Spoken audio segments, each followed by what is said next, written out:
ഇത് മിറാജ് നോമ്പിന്റെ അന്നത്തെ വിശേഷങ്ങളാണ് കേട്ടോ. അന്ന് എനിക്ക് കാറ്ററിംഗും ഉണ്ടായിന്. അപ്പോൾ ഞാൻ രാവിലെ തന്നെ പോയി ബീഫൊക്കെ വാങ്ങിച്ചുകൊണ്ടെന്ന് 3 കിലോ ബീഫ് ബിരിയാണിക്കുള്ള ഓർഡർ ആട്ടോ കിട്ടിയിട്ടുള്ളത്. പേടിക്കണ്ട കേട്ടോ, ബിരിയാണിന്റെ വീഡിയോ ഞാൻ കാണിക്കണില്ല. ചില കൂട്ടുകാർ കമന്റ് ബോക്സിൽ പറയലുണ്ട്, താത്ത എപ്പോഴും നിങ്ങൾ ബിരിയാണി ഉണ്ടാക്കുന്ന വീഡിയോ കാണിക്കില്ലേ. അപ്പോൾ കുട്ടികൾക്കൊക്കെ നോമ്പായതുകൊണ്ടേ രാവിലെ കിച്ചണിക്ക് വരേണ്ട ആവശ്യമില്ല, കിച്ചണിലൊന്നും കുക്ക് ചെയ്യേണ്ട ആവശ്യമില്ല. അപ്പോൾ ഞാൻ കുറച്ച് ക്ലീനിങ് ഒക്കെ ഉണ്ട്. അപ്പോൾ അതൊക്കെ ചെയ്യുന്നതിൻ്റെ ഇടയിൽ ആ ബീഫാണ് കഴുകിയിട്ട് അടുപ്പത്ത് വെച്ചിട്ടോ. എന്നാൽ പിന്നെ വൈകുന്നേരം നമുക്ക് വേറെ ടെൻഷനൊന്നും കാര്യങ്ങളൊന്നും ഉണ്ടാവില്ല, ഒക്കെ റെഡിയാക്കി വെച്ചാൽ.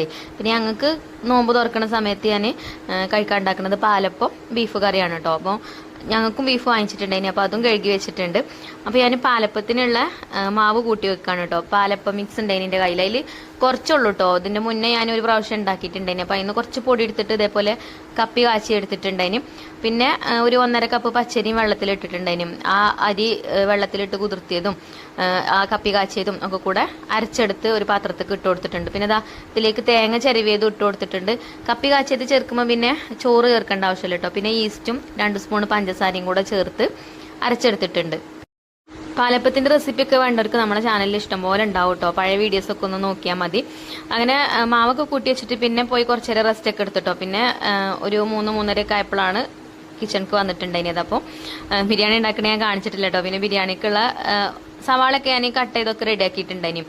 പിന്നെ ബീഫും വേവിച്ച് വെച്ചിട്ടുണ്ടായിരുന്നു കേട്ടോ. അപ്പോൾ നോമ്പാണെങ്കിലും നോമ്പ് തുറക്കുന്ന സമയത്തിനാണ് നമുക്കിത് കൊടുക്കേണ്ടത്. നോമ്പാണെങ്കിലും ഞാൻ ഈ കാറ്ററിംഗ് ഒക്കെ കിട്ടുമ്പോൾ ഓർഡറൊക്കെ സ്വീകരിക്കലുണ്ട് കേട്ടോ.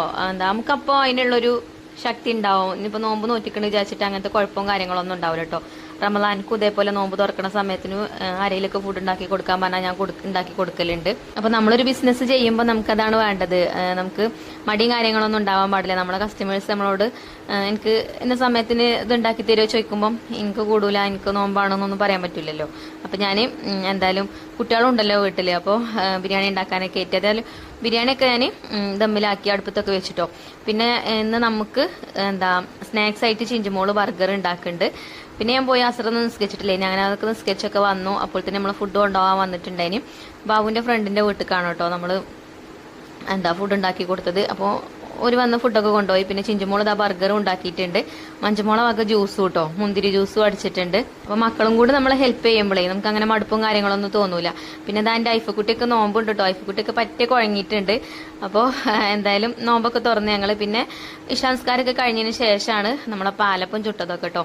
കറിയും ആക്കി വെച്ചിട്ടുണ്ട്, അതിന് തൂമിച്ചിട്ടില്ലേന്. പിന്നെ വേഗം കറിയൊക്കെ തൂമിച്ച് പാലപ്പം ചട്ടി അടുപ്പത്ത് വെച്ച് അപ്പം ചുട്ടു. നല്ല അടിപൊളിയായിട്ട് കിട്ടിയിട്ടുണ്ട് കേട്ടോ പാലപ്പം. അപ്പോൾ നമ്മളെ വീഡിയോ ഇഷ്ടപ്പെട്ടാൽ ലൈക്ക് ചെയ്യാൻ മറക്കരുത് കേട്ടോ. അതേപോലെ എന്ത് വീഡിയോസ് നിങ്ങൾക്ക് വേണ്ടതെന്ന് കമന്റ് ചെയ്യോണ്ടി.